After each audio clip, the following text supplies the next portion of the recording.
আসসালামু আলাইকুম। প্রিয় দর্শক, শুভাকাঙ্ক্ষী, সমর্থক যারা এই মুহূর্তে আমাদের লাইভের সাথে আছেন,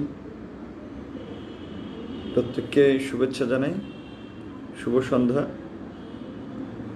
যে আজকে আসলে যে বিষয়টি নিয়ে হঠাৎ করে লাইভ এসেছি কথা বলতে, বিষয়টি খুবই মর্মান্তিক এবং একটি বর্বর ঘটনা। যে আপনারা জানেন যে আজকে ভোর রাতে প্রেস ক্লাবে আপনার দীর্ঘদিন ধরে আন্দোলন সংগ্রামরত শ্রমিক ভাই বোনরা, বিশেষ করে তাজরিন ফ্যাশনের যে সেই ভয়াবহ অগ্নিকাণ্ডের আহত নিহত শ্রমিক ভাই বোনরা অবস্থান নিয়েছিল যে তাদের সুচিকিৎসা এবং তাদের যে সুযোগ সুবিধা পাওয়ার কথা ছিল সেগুলোর দাবিতে তাদের সাথে ওখানে আরও অবস্থান নিয়েছিল। সেগুলো এই এসিটা বন্ধ হালকা একটু এটা খুলে দাও, বাতাসে। হ্যাঁ, বাট নাহলে একটু নেটওয়ার্কটা ভালো পাবে।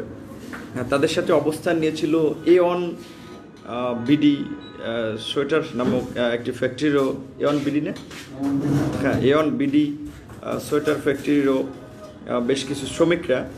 তাদের বিষয়টা ছিল যে করোনাকালীন সময়ে 11 মাস ধরে তারা বেতন ভাতা পাচ্ছিল না। বারবার তাদের সাথে প্রতিশ্রুতি দেওয়া হয়েছে, বেতন ভাতা দেওয়া হয়নি। এবং এওয়ান বিডি হচ্ছে যেহেতু বেবজা একটি প্রতিষ্ঠান, সুতরাং ওখানে পুরো রাষ্ট্রীয়ভাবেই নিয়মনীতির মধ্য দিয়ে পরিচালিত হয়। কিন্তু অত্যন্ত দুঃখের বিষয়, সেই শ্রমিকরা বকেয়া বেতনের দাবিতে দীর্ঘদিন আন্দোলন সংগ্রামের পরে অবস্থান নিয়েছে। তারাও ছিল, তাদের উপরে হামলা চালানো হয়েছে। এবং প্রেস ক্লাবের দীর্ঘদিন ধরে অবস্থান নিচ্ছিল আপনার প্যানেল প্রত্যাশী শিক্ষকদের একটি অংশ, মাদ্রাসা শাকিল, ওখানে শুধু মাদ্রাসা শিক্ষকরা ছিল, মাদ্রাসা শিক্ষকরা, শিক্ষকদের একটা অংশ। পাশাপাশি আরও অবস্থান নিয়েছিল শিক্ষণবিশ আইনজীবীরা, তাদের কিছু যৌক্তিক দাবি দেওয়া নিয়ে। কিন্তু অত্যন্ত দুঃখের বিষয়, একটি লজ্জিত ঘটনা, একটি বর্বর ঘটনা যে মুক্তিযুদ্ধের এই বিজয়ের মাসে ঘটে গেল, যে এই আজকের ভোর রাতে, রাতের অন্ধকারে পুলিশ সেই পাকিস্তানি বাহিনীদের মতো বর্বর অতর্কিত হামলা চালালো। এবং আমরা যেটা সোশ্যাল মিডিয়াতে দেখেছি যে ওই সময় যেহেতু সমগ্র জাতি, সমগ্র মানব সমাজ ঘুমান্ত অবস্থায় ছিল, কেউ প্রত্যক্ষদর্শী হতে পারেনি, একমাত্র যারা ঘটনাস্থলে ছিল তারাই প্রত্যক্ষদর্শী ছিল। তো তাদের কাছ থেকে যেটা জানতে পেরেছি সেটা আমাদেরকে সেই পাকিস্তানি হায়নাদের বর্বরতার দিকে নিয়ে গিয়েছিল। যে আমরা যেটা শুনেছিলাম, একজন নারীর কাপড় টেনে ছিঁড়া ফেলা হয়েছে, তাদের শ্রমিক, তাদের যে সামান্য টাকা, ব্যাগ, কাপড় চোপড়, সেগুলো নিয়ে যাওয়া হয়েছিল। কারা ঘটিয়েছিল এই ঘটনা, কেন ঘটিয়েছিল, এইসব ঘটনার বিশ্লেষণ হওয়া দরকার। তো এই ঘটনার প্রতিবাদে ইতিমধ্যেই আগামীকালকে বাংলাদেশ শ্রমিক অধিকার পরিষদ, যে আমাদের ছাত্র সংগঠন, যুব সংগঠন, যে ভ্রাতৃপ্রতিম সংগঠন, তারা একটা প্রোগ্রাম দিয়েছে, প্রতিবাদ সমাবেশ এবং মানববন্ধন, সকাল 11টায় প্রেস ক্লাবের সামনে। তো আপনারা যারা মনে করেন যে এই ধরনের অন্যায়ের প্রতিবাদ হওয়া দরকার, এই ধরনের নৃশংস ঘটনা নিয়ে কথা বলা দরকার এবং সকলের সোচ্চার হওয়া দরকার। আপনি আমি রাজনীতি করতে পারি, যে যেই রাজনীতি করি না কেন, কিন্তু দেশের বৃহত্তর স্বার্থে, সমাজের স্বার্থে আমাদের ঐক্যবদ্ধ হওয়া উচিত এবং একইভাবে কথা বলা উচিত। তো আজকে এই ঘটনা নিয়ে আমরা কথা বলবো। আমার সাথে আরও আছেন বেশ কয়েকজন ছাত্র, যুব, শ্রমিক নেতা যারা এই ঘটনার প্রত্যক্ষদর্শী ছিলেন। তো এখন আমরা কথা বলবো যে এই যে ঘটনায় এই মানববন্ধনে অবস্থান নিয়েছিল এবং শ্রমিকদের সাথে থেকে আন্দোলন সংগ্রামে করার মাধ্যমে অধিকার আদায়ের জন্য কথা বলে যাচ্ছিলেন, বিভিন্ন শ্রমিক সংগঠনের দ্বারে দ্বারে ঘুরে তিনি ক্লান্ত হয়রান হয়ে গেছেন। আমাদের কাছে বেশ কয়েকবার এসেছিলেন যে আমরা যেন আমাদের সামর্থ্য অনুযায়ী তাদেরকে সহযোগিতা করি, সরকারকে যেন আমরা এই বিষয়টা উপস্থাপন করি সরকারের কাছে, যেহেতু তারা মনে করে যে আমরা বিভিন্ন বিষয় নিয়ে কথা বললে সরকারি মহলে সেটা একটা গ্রহণযোগ্যতা আছে বা সেটা একটা প্রতিক্রিয়া হয়। সে কারণে তিনি সহ বিভিন্ন শ্রমিকরা আমাদের এখানে এসেছিল, আর আমরা আমাদের সামর্থ্য অনুযায়ী তাদেরকে যতটুকু পারি পরামর্শ দিয়েছি যে তারা গণতান্ত্রিক প্রক্রিয়ায় তারা তাদের দাবি দেওয়া জানাক। আশা করি যে সরকার মেনে নেবে।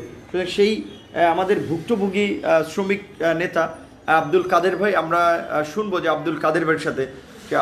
আব্দুল কাদের ভাই, আপনি আসলে যে আমাদেরকে যদি একটু সংক্ষেপে বলেন যে গতকালকে প্রেস ক্লাবে ঘটনাটি কি ঘটেছিল এবং আপনারা কেন প্রেস ক্লাবে অবস্থান নিয়েছিলেন এবং ওখানে আরও কারা কারা ছিল।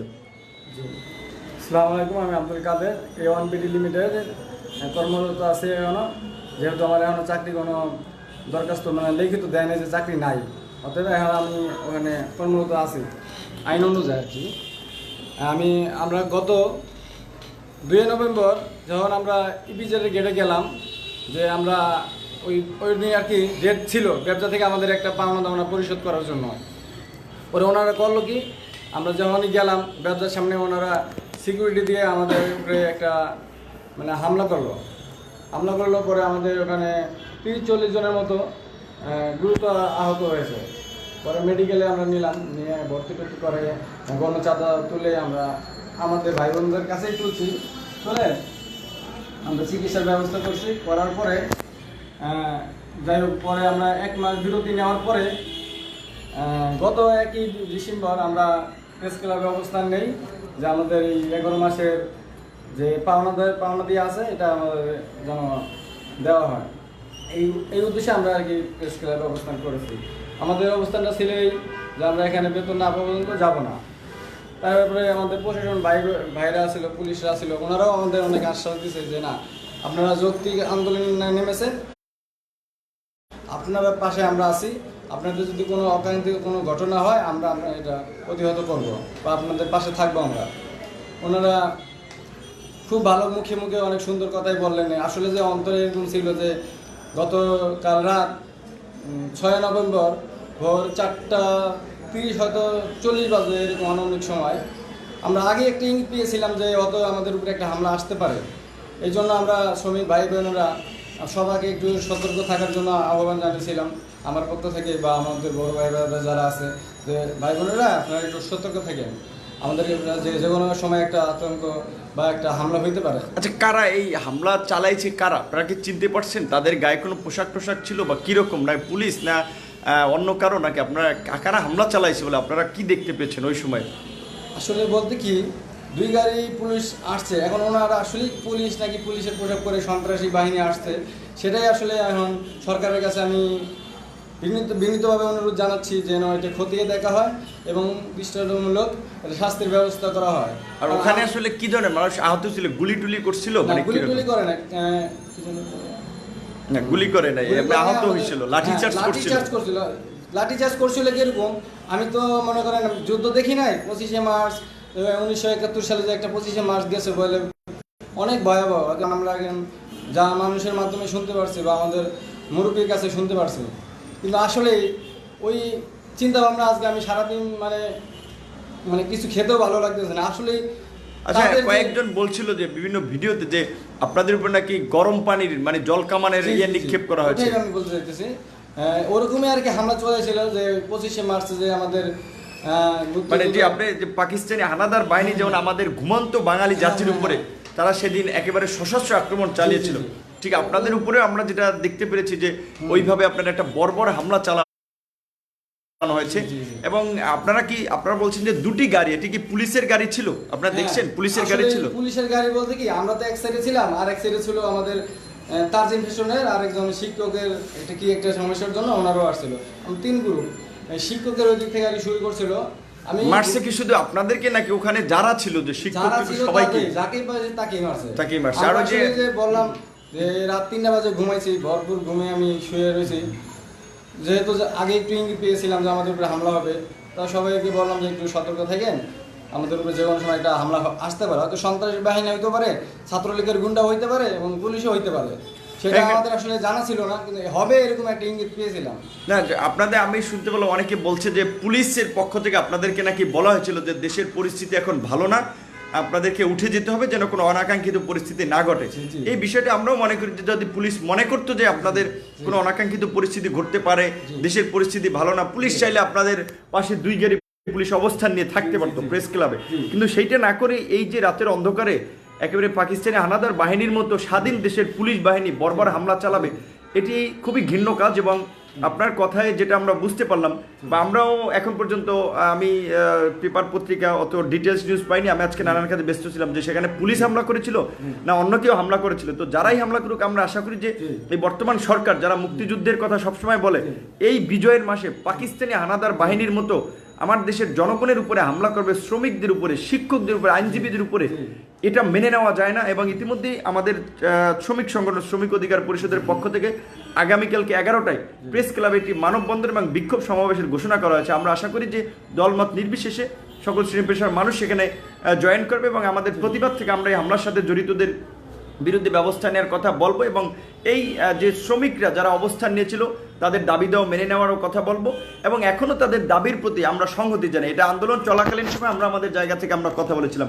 আমরা আরেকটু ছোট করে শুনবো যে আমাদের ছাত্রনেতা শাকিল, জাহাঙ্গীরনগর বিশ্ববিদ্যালয়ের ছাত্রনেতা, কোটা সংস্কার আন্দোলনের নির্যাতিত নেতা শাকিলুজ্জামান, যিনি আমাদের এই ছাত্র অধিকার পরিষদের কেন্দ্রীয় কমিটির যুগ্ম আহ্বায়ক এবং একই সাথে তিনি আমাদের যে প্রবাসী অধিকার পরিষদ রয়েছে, বিশ্বের প্রবাসীদেরকে সংগঠিত করার জন্য, তাদের অধিকার আদায়ের জন্য যেই স্লোগানকে ধারণ করে তারা এগিয়ে যাচ্ছে, দেশ একই অধিকারের কথা কই এবং ইতিমধ্যেই প্রবাসীদের বিভিন্ন সমস্যা নিয়ে প্রথম বোধহয় বাংলাদেশ প্রবাসী অধিকার পরিষদই রাজপথে তাদের জন্য বিক্ষোভ সমাবেশ করেছে, প্রোগ্রাম করেছে এবং বিভিন্ন আপনার এই যে পররাষ্ট্র মন্ত্রণালয়, শ্রম ভবন, বিভিন্ন জায়গায় স্মারকলিপি দিয়েছে। কারণ আমরা মনে করি যে বর্তমানে যে সরকারি ক্ষমতায় থাকুক না কেন, যে কোনো সম্প্রদায়, গোষ্ঠী, বিশেষ শ্রেণীর মানুষ তাদের সমস্যা যদি স্পেসিফিকভাবে না তুলে ধরতে পারে, দেখা যায় সেই সমস্যাগুলো সমাধান হয় না। সেখানে শিক্ষকদের সংগঠন রয়েছে, বিশেষ কর্মকর্তা কর্মচারীদের সংগঠন রয়েছে এবং এই প্রবাসী অধিকার পরিষদের আমাদের একজন সংগঠক নেতা শাকিলুজ্জামান, একই সাথে তিনি এই প্রেস ক্লাবের এলাকায় এই যে শ্রমিক সংগঠনের নেতারা বা বিভিন্ন আন্দোলন সম্পর্কেও তিনি এইদিকে থাকার ফলে তিনি সবার সাথে পরিচিত, খোঁজখবর রাখছেন। শাকিলুজ্জামান, কালকের ঘটনা সম্পর্কে আপনি কি জানেন এবং আপনার কাছে কি তথ্য আছে?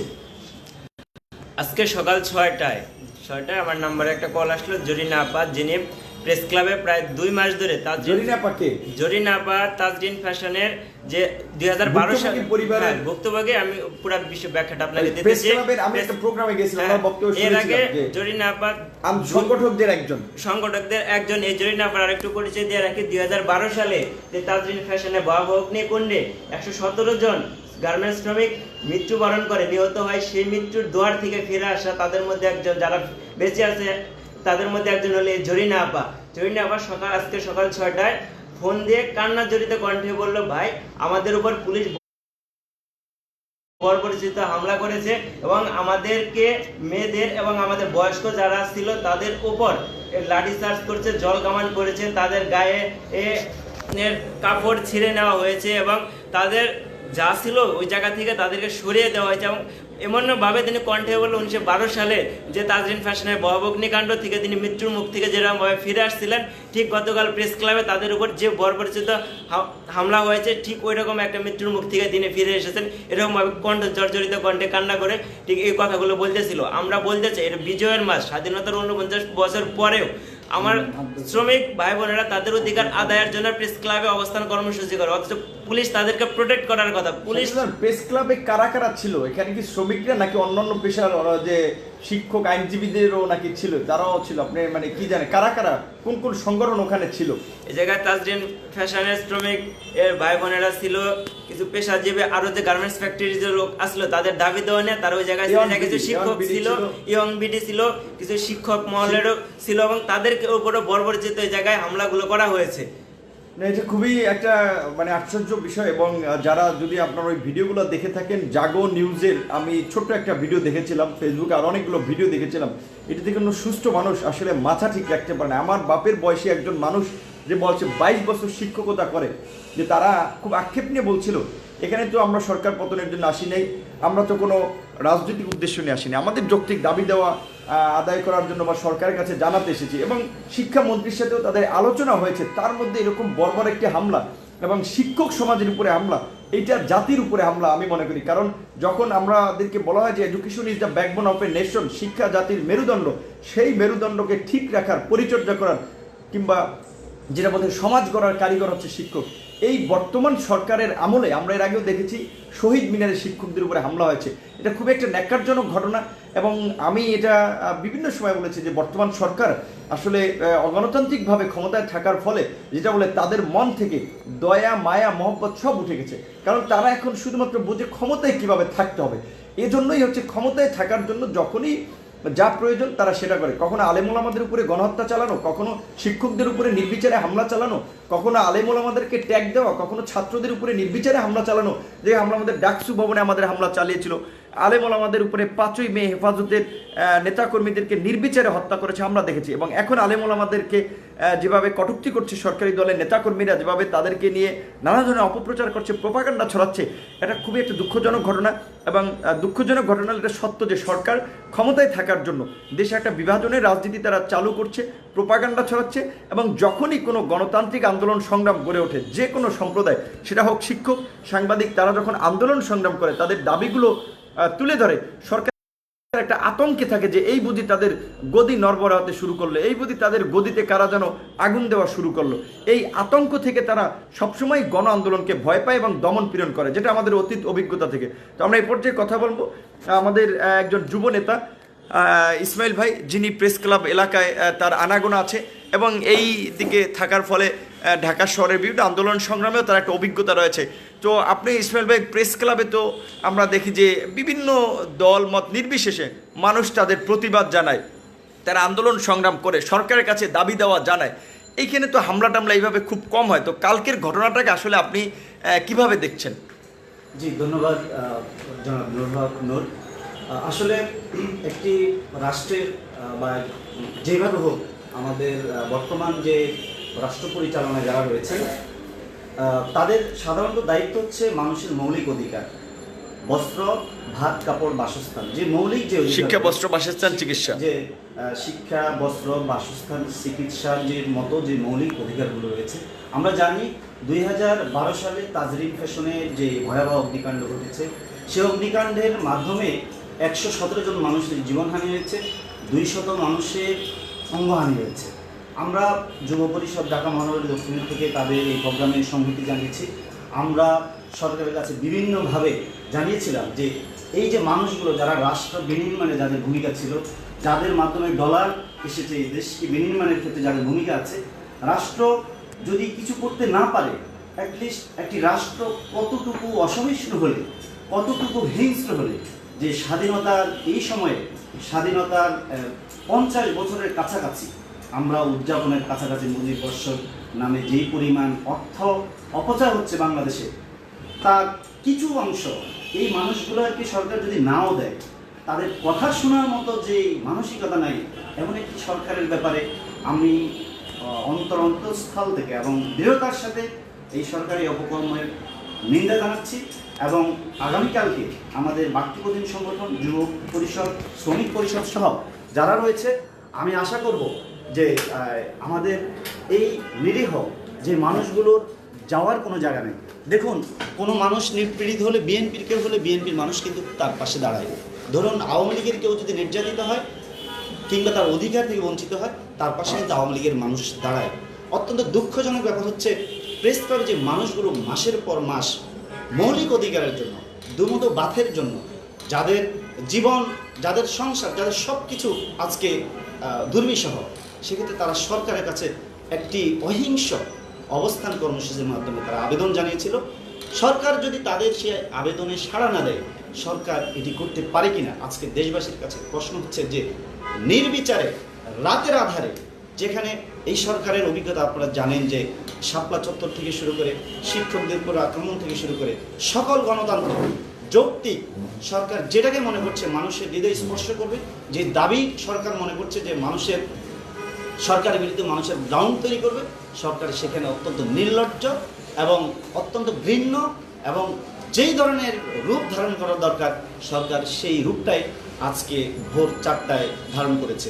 আমরা আগামীকালকের এই প্রোগ্রামে সবাইকে অংশগ্রহণ করার মধ্যে দিয়ে সরকারের এই যে ঘৃণ্য অপকর্ম, এবং একটি রাষ্ট্র যেখানে রাষ্ট্রের পুলিশ বাহিনী থেকে শুরু করে যারা এই কাজের সাথে জড়িত, যদি সত্যিকার অর্থে পুলিশ জড়িত থাকে, আমরা চাই সেই সমস্ত পুলিশের দৃষ্টান্তমূলক শাস্তি, এবং যে অসহায় মানুষ যারা আহত হয়েছে, যারা স্থানান্তরিত হয়েছে, তাদের উপযুক্ত ক্ষতিপূরণের ব্যবস্থা করা হবে। ইসমাইল ভাই, আপনাকে ধন্যবাদ। এইটা আমাদেরও আসলে খুবই ব্যথিত করেছে যে ধরেন আমরা যেই সময়ে মুক্তিযুদ্ধের সুবর্ণ জয়ন্তী পালন করছি, আমাদের বাঙালির মুক্তি সংগ্রামের অবিসংবাদিত নেতা বঙ্গবন্ধু শেখ মুজিবুর রহমানের 100তম জন্মবার্ষিকী উপলক্ষে আমরা একটা মুজিব বর্ষ ঘোষণা করেছি।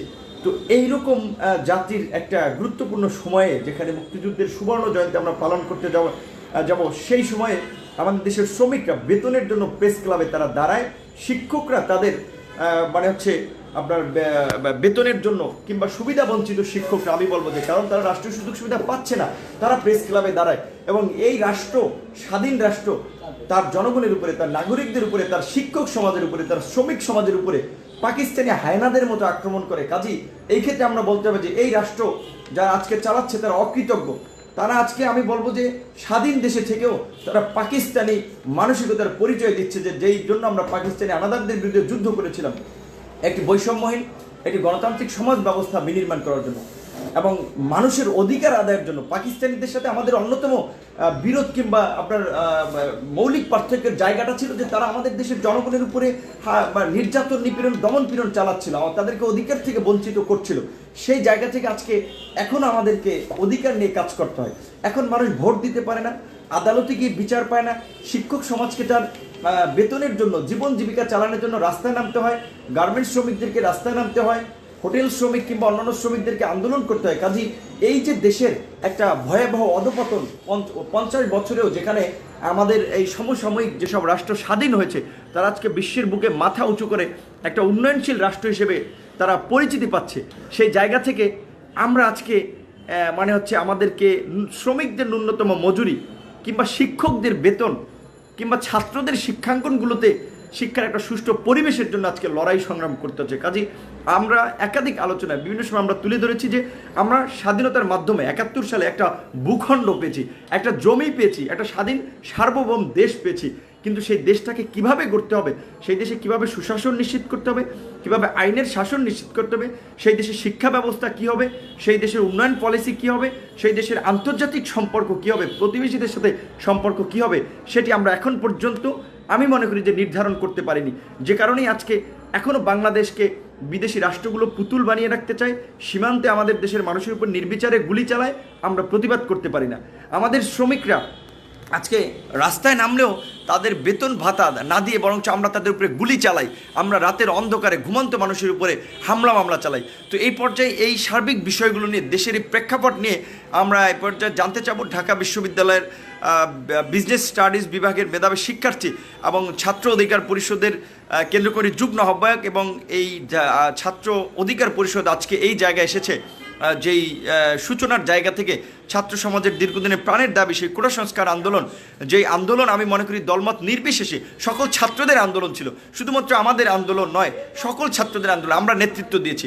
এবং সেই কোটা সংস্কার আন্দোলনের পরপরই আমরা অনুভব করেছি যে আজকে এই রাষ্ট্রের সংস্কার প্রয়োজন এবং এই রাষ্ট্রের সংস্কারের জন্য তরুণদেরকে এগিয়ে আসতে হবে। তো সেই তরুণদের নেতৃত্বে আমরা ইতিমধ্যেই একটা রাজনৈতিক প্ল্যাটফর্ম, আমরা বাংলাদেশের নতুন ধারার রাজনৈতিক দল গঠন করার জন্য কাজ করে যাচ্ছি। ইতিমধ্যেই আমরা ছাত্রদের নিয়ে ছাত্র সংগঠন, ছাত্র অধিকার পরিষদ, যুবকদের নিয়ে যুব অধিকার পরিষদ, শ্রমিকদের নিয়ে শ্রমিক অধিকার পরিষদ এবং দেশের বাইরের যে প্রায় 1.5 কোটি প্রবাসী রয়েছে যারা অধিকার বঞ্চিত, এয়ারপোর্টে যে তাদের সাথে যে ঘৃণ্য ব্যবহার করা হয়, অ্যাম্বাসিগুলো তাদের উপরে ফ্রেন্ডলি নয়, তাদেরকে পাসপোর্টের জন্য রিনিউ করতে গেলে দিনের পর দিন ঘুরায়, অনেক সময় মেয়াদ রিনিউ করে দেয় না। আজকে আমরা খুব হাহাকার শুনি, লেবাননে আমার শ্রমিক ভাই বোনরা দেশে ফিরে আসার জন্য হাহাকার করছে, দক্ষিণ কোরিয়া যাওয়ার জন্য তাদেরকে জামানত দিতে হচ্ছে। এই যে সার্বিক যে অসঙ্গতি, সেই প্রবাসীদের অসঙ্গতি, সেগুলো নিয়ে ওইভাবে কথা বলার মতো কোনো সংগঠন নেই। তখনই আমরা প্রবাসীদের অধিকার আদায়ের জন্য আমরা গঠন করেছি বাংলাদেশ প্রবাসী অধিকার পরিষদ।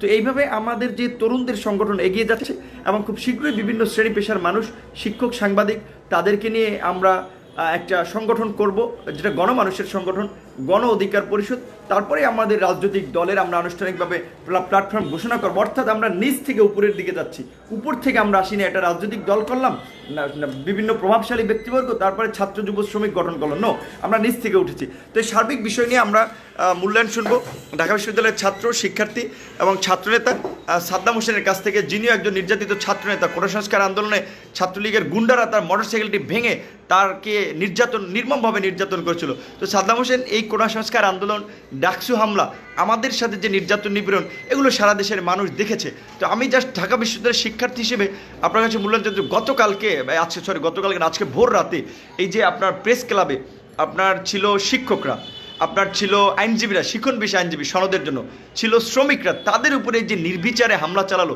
এই বিষয়টাকে আপনি কিভাবে দেখছেন? ধন্যবাদ সাহেব।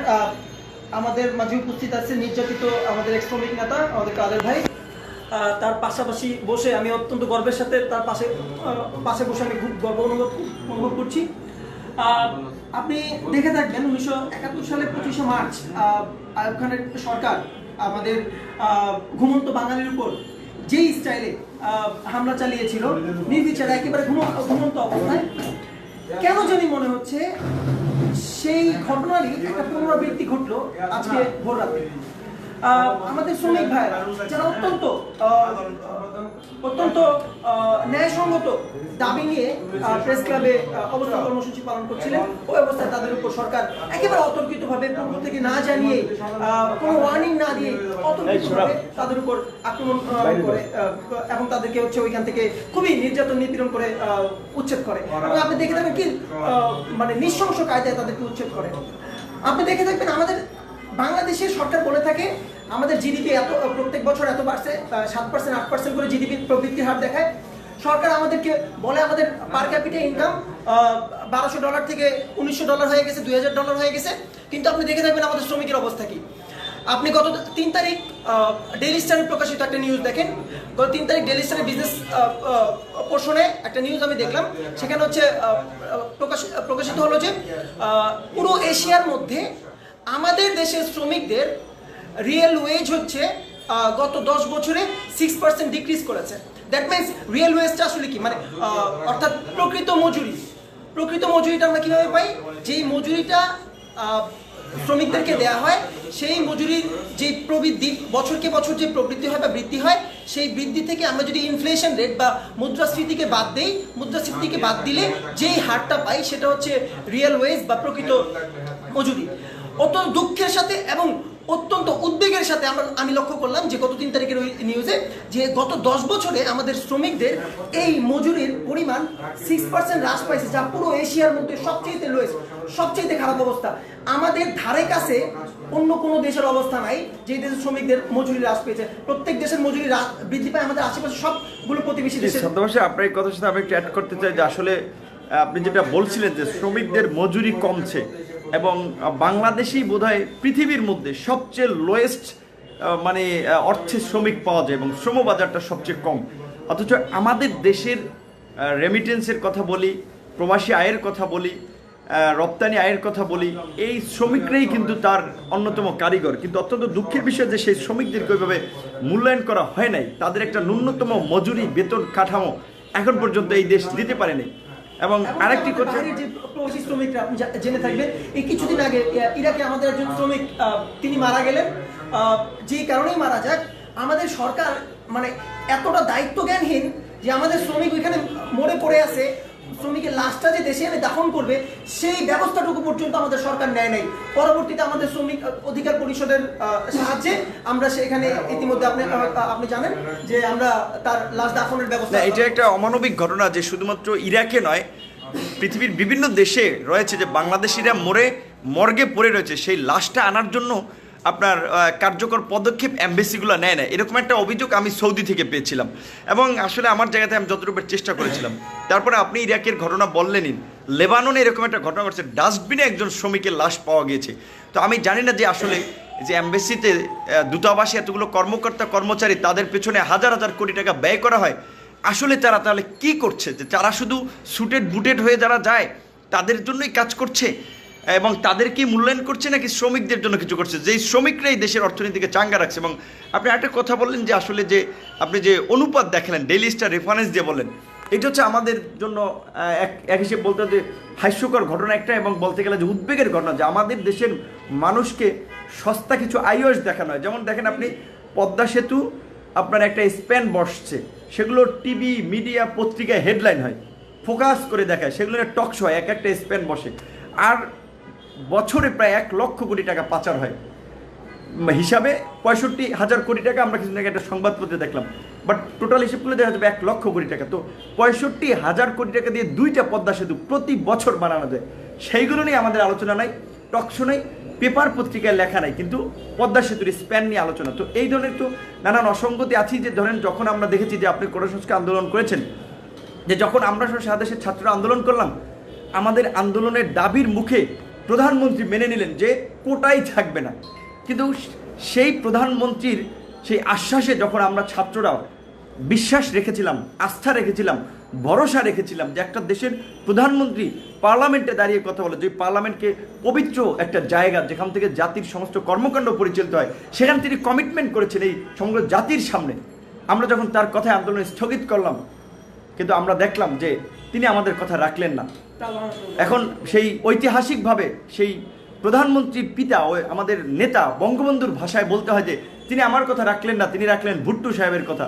তো প্রধানমন্ত্রী আমাদের ছাত্র নেতাদের আন্দোলনের মুখে দাবি মেনে নিলেন, কিন্তু তিনি আমাদের কথা রাখলেন না, তিনি রাখলেন তার আশেপাশে থাকা বাটপার প্রতারকদের কথা, যে যারা বঙ্গবন্ধুর হত্যাকাণ্ডের প্রেক্ষাপট তৈরি করেছিল, বঙ্গবন্ধুর চামড়া দিয়ে ডুগডুগি বাজাতে চেয়েছিল, তারা যখন পার্লামেন্টে তেলবাজিমূলক কথা বলেছিল, সেই তেলবাজদের কথাই প্রধানমন্ত্রী রাখলেন বলে আমাদের মনে হয়। কারণ সেই আন্দোলন যখন আমরা প্রধানমন্ত্রীর কথায় স্থগিত করেছিলাম, আমাদের উপরে বর্বরতা নেমেছিল। যখন আমাদের সেই দাবির সাথে তালবানা করা হচ্ছিল, আমরা যখন আবার সংবাদ সম্মেলন করলাম, রাজপথে নামা শুরু করলাম, তখন এই প্রধানমন্ত্রীর অঙ্গ সংগঠন সেই ছাত্রলীগের নেতাকর্মীরা আমাদের উপরে বর্বর হামলা চালিয়েছিল। যে সেই শহীদ মিনার থেকে, পবিত্র জায়গা শহীদ মিনার থেকে শুরু করে ঢাকা বিশ্ববিদ্যালয় লাইব্রেরি, রাজশাহী বিশ্ববিদ্যালয়ের তরিকুলকে কি বর্বর হামলা করেছিল, সেগুলো সমগ্র জাতি দেখেছে, ইতিহাস আছে, একদিনে হামলাকারীদেরও বিচার হবে। তো আজকের এই আলোচনায় আজকে আমাদের সাথে যারা অংশ নিয়েছিলেন, যে আমাদের সাথে ছিলেন যে আপনার আমাদের সহযোদ্ধা এবং ছাত্রনেতা, নির্যাতিত ছাত্রনেতা সাদ্দাম হোসেন ডাকসু হামলায় এবং কোটা সংস্কার আন্দোলন থেকে নির্যাতিত ছাত্রনেতা, এবং ছিলেন শ্রমিক নেতা আব্দুল কাদের। তার আপনি যদি চক্ষু, তার অঙ্গভঙ্গিটা দেখেন যে তিনি একটা হতাশার মধ্যে আছেন, আতঙ্কে আছেন, তার দৃষ্টিভঙ্গিটা আমি এর আগেও দেখিয়েছিলাম, খুব বেশি দেখায়নি যে আপনারা কি ভাববেন যে তার মনটা বিমর্ষ হয়ে গেছে। হয়তো তিনি মনে মনে আক্ষেপ করতেছেন যে আমরা বোধহয় শ্রমিক দেখে শালার এই দেশটা বোধহয় আমাদের না, এই দেশটা বোধহয় এমপি, মন্ত্রী, জনপ্রতিনিধি, ক্ষমতাশীলদের। কারণ আমরা অধিকারের জন্য নূর ভাইদের কাছে যাই, আমরা অন্যান্য শ্রমিক সংগঠনের কাছে যাই, কিন্তু আমাদের নিয়ে হয়তো একজন একটা বিবৃতি দেয়, একটা প্রোগ্রাম করে, একটা লাইভ করে, কিন্তু কার্যকর তো কিছু হচ্ছে না। তাহলে আমরা কি এই রাষ্ট্রের নাগরিক না? নাকি আমরা এই রাষ্ট্রের রোহিঙ্গা, যে রোহিঙ্গাদেরকে যেভাবে এই রাষ্ট্রে মূল্যায়ন করা হচ্ছে, তাদের জন্য আধুনিক সুসজ্জিত আপনার এই যে স্থাপনা, বাসস্থান করা হচ্ছে ভাষাঞ্চরে, অথচ আমার দেশের শ্রমিকরা না খেয়ে তারা 11 মাসের বেতনের দাবিতে রাজপথে থাকে, তাদের উপরে স্বাধীন দেশের পুলিশ বাহিনী নির্বিচারে গুলি চালায়। আর আমার দেশের রোহিঙ্গাদের, আমাদের দেশের না, দুঃখিত, যে মায়ানমারের রোহিঙ্গাদের জন্য এই সরকার নোবেল পাওয়ার জন্য, পুরস্কার পাওয়ার জন্য তাদেরকে ভাষাঞ্চর পাঠায় আধুনিক ব্যবস্থা করে, আর আমাদের দেশের শ্রমিকরা বেতনের জন্য পেটের তাগিদে প্রেস ক্লাবে দাঁড়াতে গিয়ে নির্যাতিত, নিপীড়িত হয়। কাজে আমাদের বিচারটা অবশ্যই, তারা এই শ্রমিকরা যেটা বলেছিল যে তাদের বিচার আল্লাহর কাছে এবং জনগণের কাছে। কাজে আমরাও বলবো যে আমরা ছাত্র সংগঠন হিসেবে, ছাত্র নেতা হিসেবে আমরা চেষ্টা করি আমাদের জায়গাতে প্রতিবাদ করার। কখন আমরা সফল হই, কখন আমরা সফল হই না, কিন্তু আমরা চেষ্টা করি যে মানুষের মাঝে জাগরণ ঘটানোর। ইতিমধ্যে আপনারা দেখেছেন এই শ্রমিকদের সাথে সংহতি জানিয়ে এবং এই শ্রমিকদের অধিকার আদায়ে শিক্ষকদের উপর যে হামলা করা হয়েছে সেটার প্রতিবাদ করার জন্য, শিক্ষানবিশ আইনজীবীদের উপরে যে হামলা করা হয়েছিল সেটার প্রতিবাদ করার জন্য আমরা আগামীকালকে সকাল 11টায় জাতীয় প্রেস ক্লাবে একটা প্রোগ্রাম ডেকেছি। যদি আপনাদের সময় থাকে, আপনাদের বিবেক তাড়া দেয় আপনাকে, আপনার দেশপ্রেম আপনাকে তাড়া দেয়, তাহলে আপনি উপস্থিত হবেন, আমরা আপনাদেরকে আমন্ত্রণ জানাই। আমরা লাইভটি শেষ করব। আর একবার দেখে নিতে, আজকের আলোচনায় আমাদের সাথে অংশ নিয়েছিলেন যে সাদ্দাম হোসেন, আমাদের ছাত্রনেতা সাদ্দাম হোসেন, এবং সাদ্দাম হোসেন, শ্রমিক নেতা আব্দুল কাদের, এবং আমাদের সাথে অংশ নিয়েছিলেন শাকিলুজ্জামান, আমাদের প্রবাসী অধিকার পরিষদের এবং ছাত্র সংগঠনের নেতা, এবং একই সাথে আমাদের আলোচনায় অংশ নিয়েছিলেন যে প্রেস ক্লাব কেন্দ্রিক বিভিন্ন সময় যারা একটা অভিজ্ঞতা রয়েছে, বিভিন্ন আন্দোলন সংগ্রাম চোখের সামনে দেখেছে, বিভিন্ন অঘটন দেখেছে আমাদের যুব নেতা ইসমাইল ভাই। তো এই পর্যায়ে আমরা লাইভটি শেষ করব। যারা এতক্ষণ ছিলেন তাদেরকে অসংখ্য ধন্যবাদ এবং কৃতজ্ঞতা জানাই, এবং আমরা আশা করি যে এই লাইভটি শেয়ার করার মাধ্যমে আপনারা এই আমাদের বার্তাগুলো পৌঁছে দেবেন।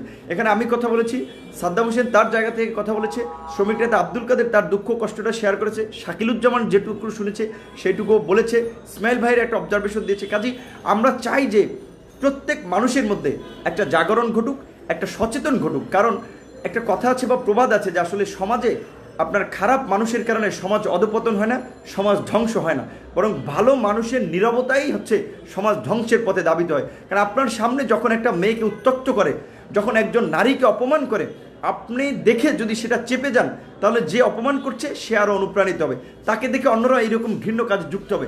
আপনি যদি প্রতিবাদ করেন, আপনার দেখা দেখে আরও 5 জন আপনার পাশে এসে দাঁড়াবে, এইভাবে আর কেউ নারীকে অপমান করতে পারবে না। আজকে সমাজে যারা মাদক ব্যবসা করছে, তাদের আপনারা ভাবছেন যে তারা ছাত্রলীগ করে, যুবলীগ করে, কিংবা ক্ষমতাসীন দল আওয়ামী লীগের করে, ঠিক একইভাবে অন্যান্য সময়ে যারা ক্ষমতায় ছিল তাদের নেতারাও করেছে।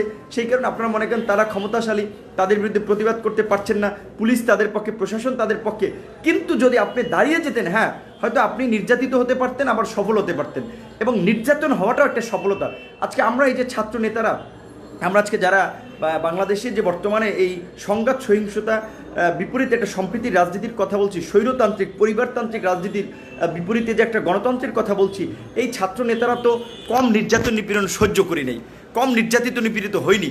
নির্যাতিত নিপীড়িত হয়েও মেরুদণ্ড সোজা করে দাঁড়িয়েছিলাম, বারবার রাজপথে রক্তাক্ত হয়েছে, আবার উঠে দাঁড়িয়েছিলাম, এবং সে কারণে আজকে সারা বাংলাদেশে মানুষ আমাদের ডাকে সাড়া দিচ্ছে এবং আমাদের সংগঠনে যুক্ত হচ্ছে। কাজে আপনারাও যদি এই সাহস নিয়ে, দৃঢ়তা নিয়ে অন্যায়ের প্রতিবাদ করেন এবং দেশের রাজনীতিতে পরিবর্তন করার জন্য এগিয়ে আসেন, মানুষ আপনাদের ডাকে সাড়া দিবে। তো আমরা আশা করি যে আপনাদের মধ্যে সেই চেতনার জাগরণ ঘটবে এবং অন্যায়ের বিরুদ্ধে আপনাদের প্রতিবাদ অব্যাহত থাকবে, এবং দল মত নির্বিশেষে। আমার একটা কথা বলি যে আজকে এলাকায় আওয়ামী লীগ, বিএনপি, জামাত, জাতীয় পার্টি, যে কোনো দল থাকুক না কেন, কোনো একটা মানুষ যারা ভালো কাজ করে দলমত নির্বিশেষে তাদেরকে সমর্থন দেন, এবং যারা খারাপ কাজ করে দলমত নির্বিশেষে তাদের বিরুদ্ধে দাঁড়িয়ে যান।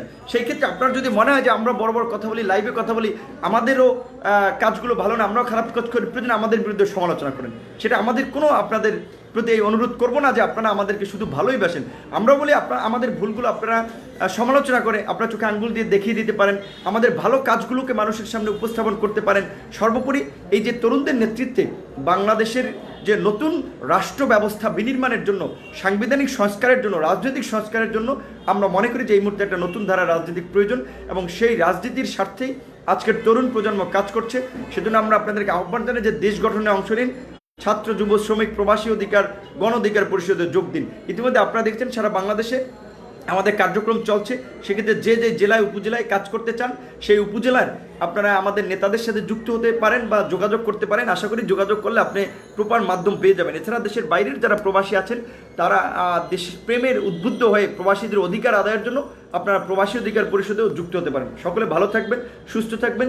এবং আজকে ভোর রাতে এই যে প্রেস ক্লাবে শ্রমিক, শিক্ষক, শিক্ষানবিশ, আইনজীবীদের উপরে যে বর্বরতা হয়েছে, সেই বর্বরতার প্রতিবাদে এবং শ্রমিকদের ন্যায্য দাবি আদায়ে, শিক্ষকদের ন্যায্য দাবি আদায়ে, শিক্ষানবিশ, আইনজীবীদের ন্যায্য দাবি আদায়, আমরা প্রত্যেকে বলছি যে ন্যায্য দাবি আদায়ে যৌক্তিক এবং ন্যায়সঙ্গত বিষয়ে আমরা তাদের পাশে আছি, এবং আগামীকালকে আমাদের এই প্রতিবাদের মাধ্যমে, মানববন্ধনের মাধ্যমে আমরা তাদের সেই দাবির পক্ষে আবারও আমাদের জোরালো সমর্থন ব্যক্ত করব। আপনাদের সুযোগ থাকলে, আপনাদের মন চাইলে আপনারা আসতে পারেন। আশা করি যে আপনার আমার সচেতনতার মাধ্যমেই এই সমাজে একটা নতুন পরিবর্তন আসবে, একটা নতুন সমাজ গড়ে উঠবে। সকলে ভালো থাকবে।